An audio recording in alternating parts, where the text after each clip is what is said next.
Welcome to Nollywood Radio France. I'm your host, Cyprian Johnson. Our guest today is Clotilde Delavennat, actress, model, and producer who joins me by Skype from Los Angeles. Clotilde, welcome to the show. Thank you very much. Thank you for having me. I'll start this interview by asking you to introduce yourself to our listeners. Oh, wow. It's usually the tougher question. Well, my name is Clotilde, and I was born and raised in France, actually, for until about 7 years ago when I moved to Los Angeles. Since then, I've been meeting a lot of people here and working in, I would say, Hollywood industry, but more on the independent side of it. And I've collaborated a lot with a great filmmaker whose name is Odera Ozoka, who's Nigerian. Okay, yeah. And he was born and raised in Nigeria, actually. And I really don't know what part of myself to stress because, like I said, it's kind of tricky once to introduce yourself. Okay. I have two younger sisters. They are in France. One of them is an artist, so she actually does stage mainly, and she's been touring Europe and France and some shows that you may have seen, La Vie Parisienne, Parisian Life, I will get back. Okay. And I've been working with Nollywood artists a lot, and that's usually what people say is my, I guess, uniqueness because it's unexpected. Yes. I would say so. Yeah, in a nutshell, it's kind of. Okay. Now, talking about your family, from the age of 11, your dream was to make movies and dance. And Dirty Dancing, I watched that movie. It's very beautiful. It's real entertainment. I like it. Very entertaining, yes. Yeah, about all the dance and the holiday resort, people happy and so on. It's a very nice movie, and I'm not surprised why that movie influenced you because it combined your two passions. Acting is the first one, and then dancing. How do you feel today when you look back at this period of your life? Yeah, it was fun. It feels very far away. That's how it feels like. If anything, I mean, Dirty Dancing was, like you said, very entertaining. So yeah. I think the way it influenced me was really because, I don't know, it made me dream. It made me, you just want to be in the film. You want to be baby in the film. You want to join and dance with them or have Patrick Swayze dance with you or make you dance. But yeah, and I would say my passions were even more than just acting and dancing. But it was definitely, I remember. I remember actually practicing all the dances in the backyard or like in the living room, and like 20, 30 times, and try to do it again, and it was fun. Good. But I guess if anything, I remember that period as being a period of dreams. Like I was looking in the future, thinking, I will be there one day, but not. As a child, I was a child. That's great. But it was fun because it was full of dreams and passion. And then that takes us to your family again, because it's I feel I made a lot of research about you. I felt the atmosphere in that family, a family of creativity, and again, your parents were there to guide you on your dreams, like you just said. Mm-hmm. So yes, they were always backing me up.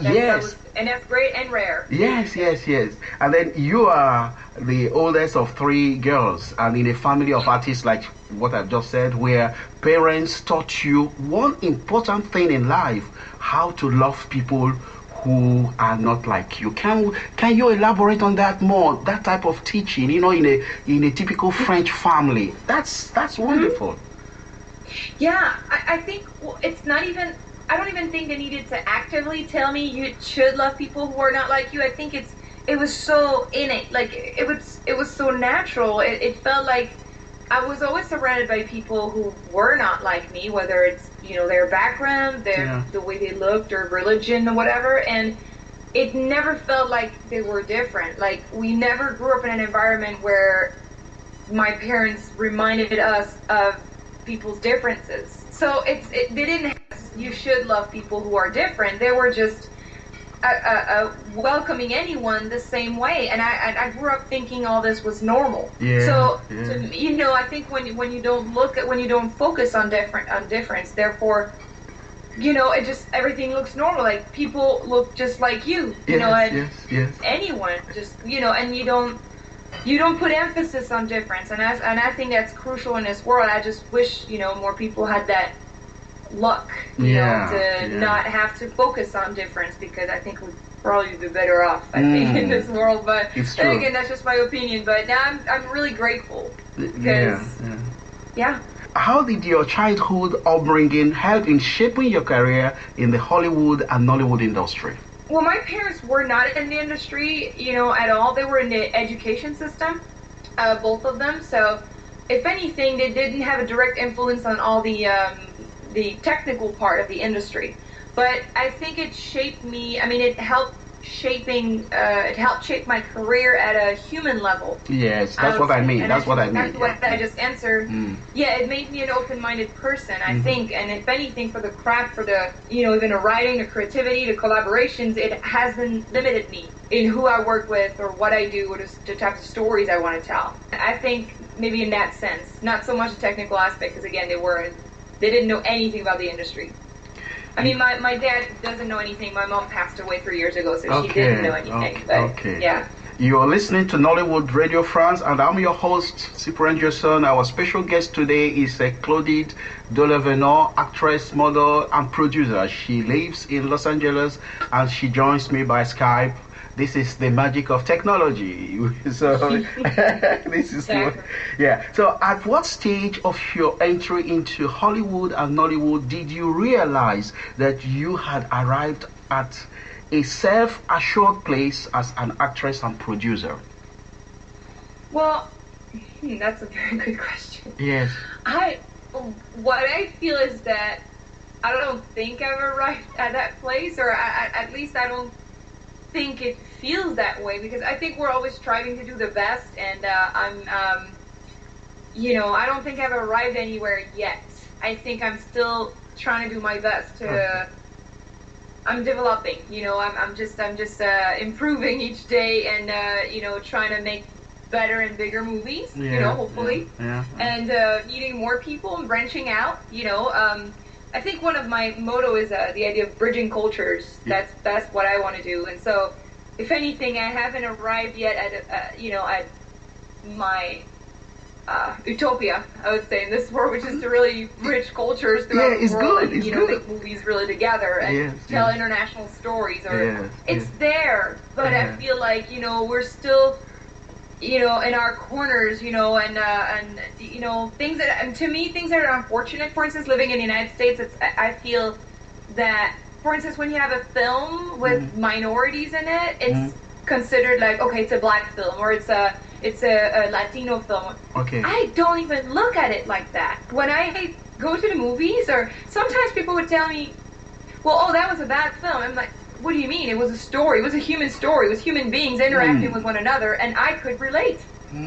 It doesn't matter who they are, what they look like. I really don't care. It's not. So I feel like, where I want to arrive, or if I've arrived, I don't think I've arrived anywhere yet. I think I'm still on my journey. And one of my main goal, like I said, is to really bridge cultures and just bring people together, and just work everywhere I can in this world, actually, and in as many different languages. That's another part too. I haven't arrived yet. We have to tell our listeners that you speak Spanish also. You speak you speak English. That's normal, because you're in the United States of America. You are French. You speak Spanish, and then you speak Italian also. Is that correct? Well, I just started learning, but don't test me on it, because I would make a fool out of myself. and then German, but my German is more thorough, but it's very rusty. So. And then our Nigerian listeners will be very interested to know that you speak Igbo, just 1 or 2 words. Oh, I don't know. Wait, I don't speak Igbo. I only know Dalu, Biko. Biko. Now tell us the Chineke, the one you said the other day. Oh yeah, Chineke. Oh, they will love that. Yeah, well, I know Apulungananya. Okay. I know, so that one. but I don't speak Igbo fluently. Okay, but I think I'm Pidgin. Yeah. oh, okay. Can you Understand. can you speak Pidgin English? Try it. Well, a bit now. Okay. Have fun now. How you doing? What's in the happen? What's in the happen now? How, buddy? I did. Buddy? I don't know. I did good. And Buddy, there is side plot. yeah, I don't understand everything. That's great. That's great. That makes you an international lady, really. You are open-minded. Well, Yes. I mean, I've been around Nigerian for like the last, I think, 7 years of my life, so I.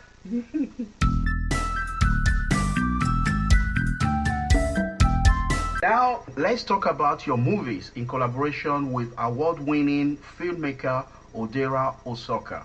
Now, the movies Soul Diaspora, Glimpse of Terror, Hollywood Street, and EJ, one of the highest grossing Nigerian movies ever produced, starring Genevieve Nnaji and Omotola, who played the leading role. Which of them would you say made more impact on viewers in the United States, Europe, and African countries, precisely Nigeria? Well, so it's a very combined question.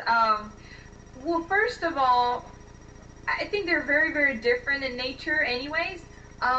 So, okay, and for the collaboration, so Odera made the first one, so Diaspora, Glimpse of Terror, and Hollywood Street, he actually directed them. Yeah. For EJ, it was Chines Anyane. It was another girl who directed the film. Okay. We produced it together. Odera and I were, producers on it. Well, I would say Egypt definitely was a groundbreaking movie in Nigeria, just because it, like you said, highest grossing Nigerian movie. Right. And I mean, and it was also my first experience to work on a feature film in LA. Actually, it was my first experience. I really started. I mean, as nothing, I told Chinese, I said, hey, if you want to, I can help you if you want. And then, down the line, I just ended up, being part of the producing team. And it was quite a journey, actually, EJ, the journey. Yeah. It was quite a journey. And I ended up working on it for almost a year. And I got the opportunity to work with, Genevieve and Omotola, and, with whom, we remained friends. And, and I met so many people through this film. And I think that was my first step into the Nollywood industry. Okay. So if anything, down the line, this film definitely was the biggest one, the most popular, and also had 2 celebrities in it. Yeah. So in Nigeria, when you ask me, its impact in Nigeria was absolutely huge, and I'm aware of that. But I would say for Europe and United States, I'm not quite sure. I know it went all around the world and with festivals and everything. I don't know. I know in the United States too, the whole Nigerian community has definitely heard of it for sure. Okay. When it comes to the other films, Soul Diaspora has never been released to the general public. So it's only been to the festival route. Pan-African Festival, right? Yeah, well, not just African Festival. It went to the we won the audience award at Pan-African Film Festival in Hollywood. Yeah. We were invited to the British Museum for the Black History Month. We were in Houston as well for a panel with award-winning writers and artists, and it was amazing. And it also got nominated for 3 African Movie Academy Awards, and we won Best Film by an African in Diaspora in 2010 AMAs, African Movie Academy Awards. And so it definitely went places, and we got critically acclaimed for it, and it was a great experience. But it hasn't been released to the general public, so it would definitely not be on EJ's level just because of that. What? And then when it comes to the other 2, Glimpse of Terror hasn't been released yet, actually. Well, never. And Hollywood Street is about to. We just finished that feature film, and it's about to start the festivals around the world. So we'll see about that one. But yeah. Okay. Talking about Soul Diaspora, you said it will never reach the level of EJ. Never, you say never. Hello? Oh, I'm sorry. I said I said never. You say never. Talking about your movie Soul Diaspora, you never can tell what's going to happen when the movie comes. Yeah, we say never. You say never. That's true. Yeah, that's true. Yes. Well, no, if I did say never, I didn't mean to say never. But what I meant is that Well, Soul Diaspora is very different. Odera Ozoka's style of, movie making is very different from Chinese's. So Chinese is the director of EJ. Yeah. Chinese aimed to make a movie that would reach a lot of people. That was the goal, and Genevieve, and obviously having Genevieve and Omotola in the film, it definitely, helped with that. Yeah. Odera is a very independent, artsy, borderline experimental type of filmmaker. So his films are going to be, his filmmaking style is very much inspired by, independent filmmakers. I would say more like Jim Jarmusch or, I guess Darren Aronofsky for some of his films, or, obviously some of the people that come to my, Steve McQueen, the filmmaker who did 12 Years a Slave. Yeah. But that filmmaker also did Hunger first, and then Shame, and these type of films are what kind of inspires him. So he's very edgy too. Like, he can go very far, and, dealing with certain topics and stuff. So what I'm saying is, obviously down the line, his movies are not going to reach the same type of crowds as Chinese's. Okay. So I would kind of say it's at that level that I'm saying it would never reach that. If I did say never, I don't remember, but I meant it like that. You know what I'm saying? When something is a very, very a specific type of topic or type of filmmaking, or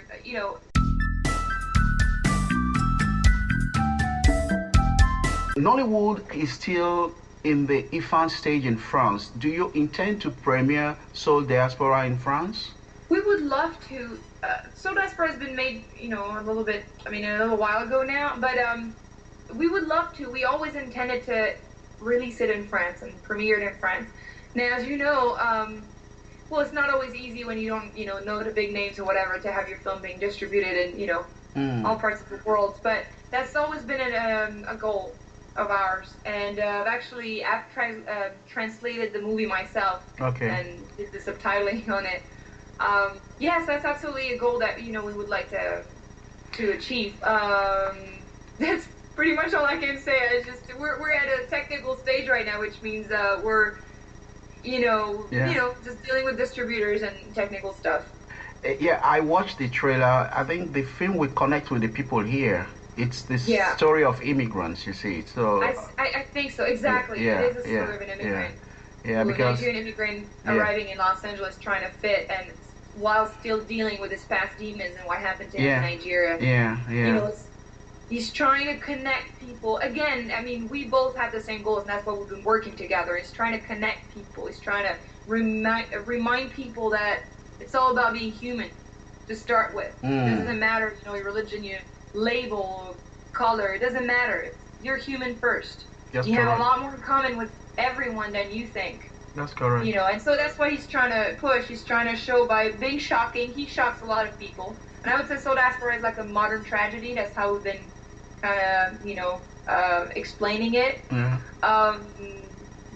And that's what he's trying to do. He's trying to show that, about miscommunications and prejudices are never going to get you far. Yeah, stereotypes also, yeah. Yeah, stereotypes, yeah. Okay, so what are some of the obstacles and barriers you have encountered as an actress and producer since 7 years? You said 7 years you'll be in Hollywood, right? Los Angeles, yeah. Yeah, I've been in LA, Los Angeles for 7 years. Well, I think the common ones, which means I believe it's, not knowing the people yet, or not knowing the right people yet. I would say that's pretty much the only barriers, because once you know the people, you have the right connections, and you can, it just makes it a whole lot easier to even promote yourself or pitch yourself, or, whether it's as an actress or, a pitch a film that you have and you would like to, you need people to come on board for, As an actress, it's just, it's just, you need to meet the people, whatnot. So it's just coming here as a total stranger. I was a foreign person at every level, and I had, I did speak English at the time. I was already fluent, but I didn't know anyone. I really didn't know anyone, and so, I think beyond not knowing anyone in the business you're trying to do, because it was the same thing in France when I left France,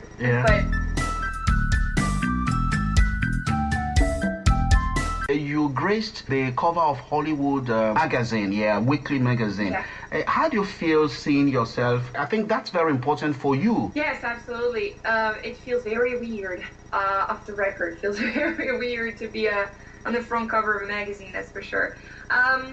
It does feel like an achievement, I guess, to a degree, just because feel like you're being recognized and talked about, which ultimately will help you with your craft, I think, and the career thing.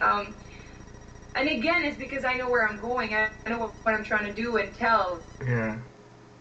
Oh. And I think ultimately, I know I don't want to. Hello? Yeah, I'm here. Continue, please. Oh, sure. Okay. Yeah, I'm here. Yeah, I know what I'm trying to do, and I'm not trying to use the celebrity thing as a means to just be famous and obnoxious. Okay. I'm not interested in that. So I really want to again connect people. I mean, that really is my goal down the line. And for example, I think I've always meant to use celebrity, my status, and the bigger the better. I mean, Yeah, it's true.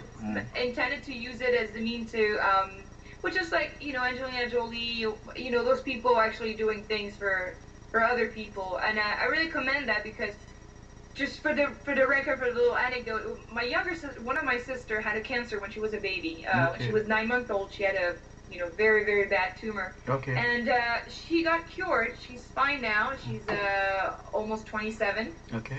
And my parents immediately joined like several associations after her recovery. They wanted to give back anything they received. The help, the support they received. They they wanted to give back. And so I grew up like this because I was 4 when she was sick. So I always knew, and I used to tell people, like, well, I want to be famous, but so that, because all I knew was my dad's association. I mean, my parents, what they were part of. So I say, I want to be rich and famous, so I can give you a lot of money for the association and to help the parents and the kids and everything. So I grew up thinking that my money would go there. It was always very clear to me. So. And now I got an opportunity to help, a little more than I could before. So I'm grateful. I've been able to, to give to a couple of organizations that I always wanted to, give to. So, but that's really, that means that I'm trying to use my status for, really. So, you told me in the early part of this interview that when you were a little girl of about 9 or 11, your dream was to be famous, okay? And again, now you are realizing your dream, and and I can see that being famous is good, celebrity is good, and then you are using it to bring a change in your environment. Let's talk about the girl. I mean, your little girl in the Philippines that you are now helping. Yes. Yeah. So. Princess Maya, yes. Yeah. Please, can you tell us about? Yes. Well, I feel like. I mean, that's one of the things I was talking about. Is I am so grateful that I even have the opportunity to do this. And I don't even like the term helping. I mean, I guess it can be viewed like that, but it's really like I feel like I'm just getting so much by having that opportunity. I'm so grateful for her to even be there. Yes, it's through Children International. Yeah. And that's one of the things I was talking about. Is I've always wanted to do these things. But I didn't have the money before. I mean, I'm not rich now. I don't want anybody to get the wrong. I know. I'm not there yet, but hopefully I'm getting there. But that's always, like I said, like when I was young, I said, well, it's mainly I wanted to be an actress. Yeah. And I said, and I will be rich and famous, which will allow me to do what I wanted to do, which is give to my parents' association and to anybody else that would need it. So, like, again, I finally got to this point where I was able to start helping someone. Like, I always wanted to help with Children International and many of these different organizations. And I was able to do it for the first time this January this year. And I'm so happy. So it's a sponsoring thing. So you're not adopting the person, but you're sponsoring them, so you allow them to, go to school and, have food and clothing and just have a little more comfortable life. And again, I wish I could do so much more, honestly. Thanks so much. I mean, I'm planning on going there whenever I get the chance and really meeting them, and I mean, her and the family, and that really is my goal. I don't want to stop there. The more money I have, the more children I would help, and, yeah. God will bless you with more money. Okay, that's the way we say in Nigeria. So you were in Nigeria in 2012 for the premiere of Soul Diaspora at Ozone Cinema Yaba. How was your trip to Nigeria? Very interesting. I don't even know what adjective to use, to be honest with you. It was a life-changing experience. Okay. It was very different from anything I had ever known, I would say. Just, the environment was very different. I mean, I grew up in France, and then I moved to the United States, so no biggie. I mean, it's like no major changes. It's still, you're still in the West. You're still, you're not too, I don't know the term in English. Anyways, say it in French. Say it in French. Oui, on n'est pas très déboussolé, on n'est pas très désorienté. Oh, okay. You're not lost completely. You're not lost completely. Yeah. Going from France to the United States is Yeah, sometimes this is when I'm reminding myself that I'm French. It's like when I lose my words. I'm like, how do you say that?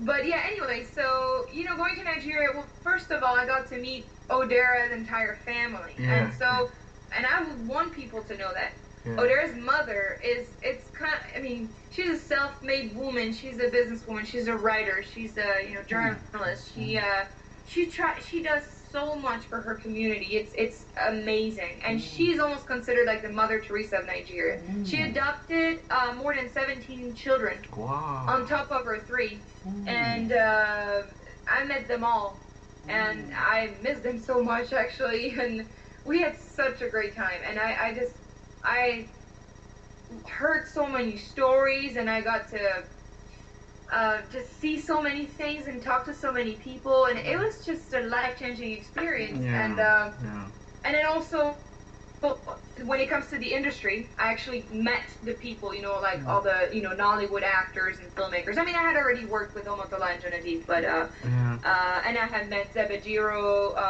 one of the most influential, producer and filmmaker in Nigeria of his time, I would say. But he's still, I don't want to say he's old. No, that's not what I'm trying to say. No, he's still major. I'm just saying other people like him as now. Since then. You mean Olu Jacobs? Is that? Zebediro. Okay, Zebediro. Okay. Yeah, I think I saw Olu Jacobs too, but oh no, there's so many of them. I mean, I met so many people. I met Victor and oh god, no, don't do that. Is that Ike? No. Emeka Ike? Is that? Emeka Ike, thank you. Emeka Ike. I met with Stephanie. Okay. Stephanie. Okay. Yeah, and Ali Balogun. Okay. I met with Kingsley Ogoro, and I mean, I could. The list is long. I mean, I pretty much met them, most of them, if not all. I won't say all because some of them weren't there. Kunle Afonayan, of course. Like we know Kunle, but we knew Kunle from Pan African. We had met him at Pan African in 2010. The movie won the Audience Award. So because he was there for figurines, So then we got to meet him at when we were there in Lagos. We met with Kunle, and we got to see a little bit of Phone Swap, his new film. Yes.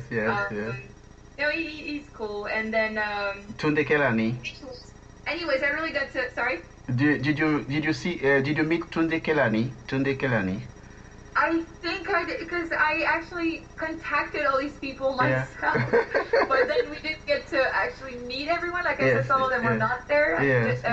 Just Amata, Amata, the controversial filmmaker, Amata. Yeah. I think we didn't get to meet him because he wasn't around when we were there, and then I mean, it was just we met with. Why are all the names just like? I'm missing everything. But what's her name? Beautiful actress. Beautiful eyes. This is ridiculous. Who is the beautiful actress? Is that Omotola is very beautiful. Oh yeah, no, both of them. Who else? Beautiful. No, Kate Shaw. Okay, Kate Henshaw. Okay. Kate Shaw. Yeah, I got to go to Kate Shaw's house and meet her and everything. Okay. And yeah. So, anyways, we met with a bunch of people. I mean, it was amazing because at that point I had heard of most of them at that point, and I've seen many of their movies, and so at that point I knew them.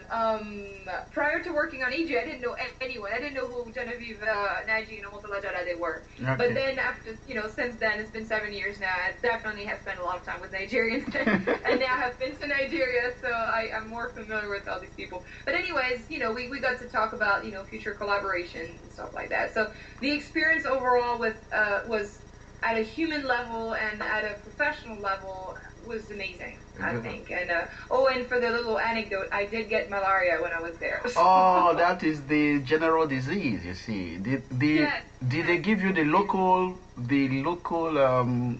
medicine? The one you drink. Yeah, they've got a local medicine. They give me the antibiotics. I think it was. I'm not sure what it was, but I just know for 4 days I wasn't able to do anything. It was quite an experience. But you know what, though? I'm laughing, but this is something that, I'm laughing because whatever, I made it, I was fine in the end. But it's so dramatic when we know that there are treatments. And yet there are millions and millions and millions of children just dying from it.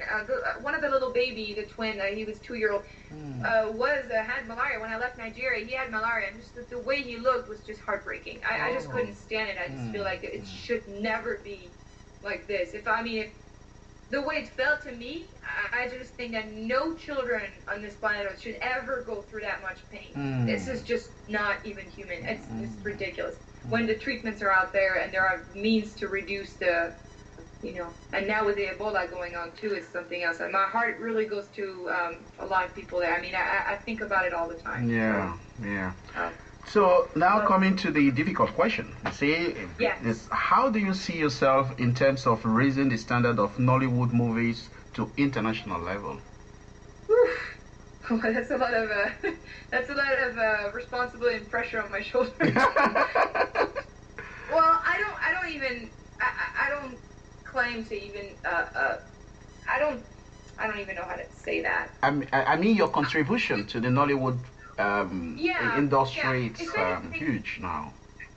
Nollywood is huge, and I feel like I have been doing, my best to, talk about it and, promote it and whatnot. I just feel like at the Nollywood level, and that's why I'm so grateful for the AMAs and what Pisanyam has been doing, creating the African Movie Academy Awards, that it's very important because it is promoting now a different level of, Nigerian films. I mean, actually African films for the AMAs, but even in Nigeria, the quality is rising. And I think it's very important to branch out. I mean, to be able to make it at an international level, to be seen and to be broadcasted and distributed and exported, to Hollywood, and attract more Hollywood,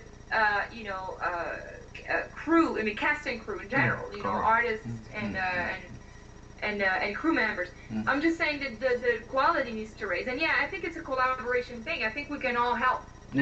But I don't want to claim that I'm going to, change things. I want to help, but I don't want to start claiming any, success or like, it's thanks to me or anything or whatnot. I want to help. I want to help as much as I can. But ultimately, one thing that we've been talking a lot with Odera is that, one thing that is crucially needed, and I support that 100%, is that, the people in Africa and Nigeria, wherever, they want to be able to tell their own stories. They don't want the West to tell them for them. Like, they don't want the white people to keep telling the black stories. This needs to change. There are so many talents there. I mean, I've met a lot of them, and they are amazingly talented. There's no reason why a white person would have to direct that film or write it for them. So at that point, it's at that level that I don't want to be that person that would, perpetuate the same thing that's been done over the years, over time. So I will help as much as I'm being welcome to help, but I will also know where, where that input will stop, because I don't want to overshadow anyone or anything, and I have worked in some projects. I am attached to some future projects too. Still with this Nigeria or Nollywood in general. And I want to keep working, but the thing is, obviously, as an actress, is going to be limited. Because I'm a white person, and and I don't want people to just create a white part for me. I don't want to do that, because it's like, no, if the story is very deep and relevant in itself, then it's okay if you don't need me. It's okay. Okay. So yeah, that's where I stand. So okay, so we're coming to the end of this interview. You're listening to Nollywood Radio France, and my special guest today is Clotilde Delavennat. Delavennat. It's a tricky name. Now she's in Los Angeles, and she joins me by Skype. This evening in France, and in the morning in Los Angeles. So exactly. So the last question will be, what message do you have for your fans? Oh, that's a good question too. I would say thank you. I mean, in general, I'm just very grateful in general. So I just want to thank anyone who's ever supported me. And been there for me and inspired me. Fans, it's a weird term for me to say fans. I feel like it's just okay. I looked at it as an exchange, so I feel like I'm. So, okay, let me say those that know you. You see the way I found you. I found you on the social. Right. No, absolutely. Yeah. I'm just saying in general, the word fan in general, it's a funny one to me, because I feel like sometimes, in some cases, it places some people at a different level, almost like, one is the god and the one of followers. So it's just, I just want to make sure this is not viewed like that. So okay. What I'm just saying is, anybody who may like my work and, have come across it, or, thank you. Just thank you very much. And, I would love to have the support continue, and I will do my best to to entertain for sure, but also to I don't even know what the term is. I want to I want to open minds in general. I want to bring people together. That's really what I want to. It boils down to. I really. Okay. And the next film we're working on is actually Biafra, A Forgotten Place. Oh, Biafra. Yes, that's Odera's next film. It's already been announced, and I am attached to this project. I will act in it, and that's going to be a huge one. This one is going to be much bigger than anything we've done so far, bigger than EJ, and we will have known names from Europe, United States, and Africa. So, but most importantly, actually, aside from the names, again, just to finish up, is that it is, again, a human story that will bring people together. Because that's his message. He's not trying to pick a side or anything. It's not about that. And I know it's a very touchy subject. Very very Biafra. one. Yeah, it's very, very sensitive. Very sensitive. And I think half of it has been done so far, but we need more stories, talking about Biafra, things like that in the world, not just anyways. That means you're going to shoot in Nigeria, in the eastern part of Nigeria. Okay. We're gonna shoot, and he's aiming to Hello. Oh my God. Hello. Shoot in the Biafra area, but yes, I'm here. Yeah. I'm here. Hello. Could you please repeat what you said, because it just cut off? Sure. Yeah. So about Biafra. You said that he's gonna shoot. I don't know. In Nigeria. Mm-hmm. Okay. Yeah. So we're aiming to shoot in Nigeria for the most part. Okay. Although I think he did want to shoot in the Biafra area, but we may end up shooting at different locations in Africa or different. We'll see. But so far it's primarily Nigeria. But okay. Yeah, it's going to be absolutely amazing. I've read the script. It's still in development, but it's an advanced stage. Okay. And it's absolutely amazing. And I cannot wait to be part of that project. And Odera Ozoka is he's totally on the rise too. And I just wanted to give him a shout out. Like, he's the next. He's going to change history, I think, of the Nollywood industry. I mean, African filmmaking in general, and in the independent movie world. The independent industry in the world, like throughout the world, not just Nigeria. His blend, like his inspirations, goes from Asian cinema to the French New Wave to all these independent filmmakers, and along with other very big names too. Coppola, the filmmaker who did The Godfather, or Christopher Nolan, who did Inception, Dark Knight. He definitely is inspired by those people as well. So his inspiration is so unique, so unique. And as a Nigerian born and raised, filmmaker that moved to the United States, and that is inspired by all these things. He's absolutely unique. So I have so much faith into his future he's already there anyway. He's bigger than me, so what am I talking about? Anyways, that was a kudos for Odera. Yeah, he's amazing. You're listening to Nollywood Radio France, and this is the end of our interview. Thank you very much for giving us your time. Thank you so much. Yeah.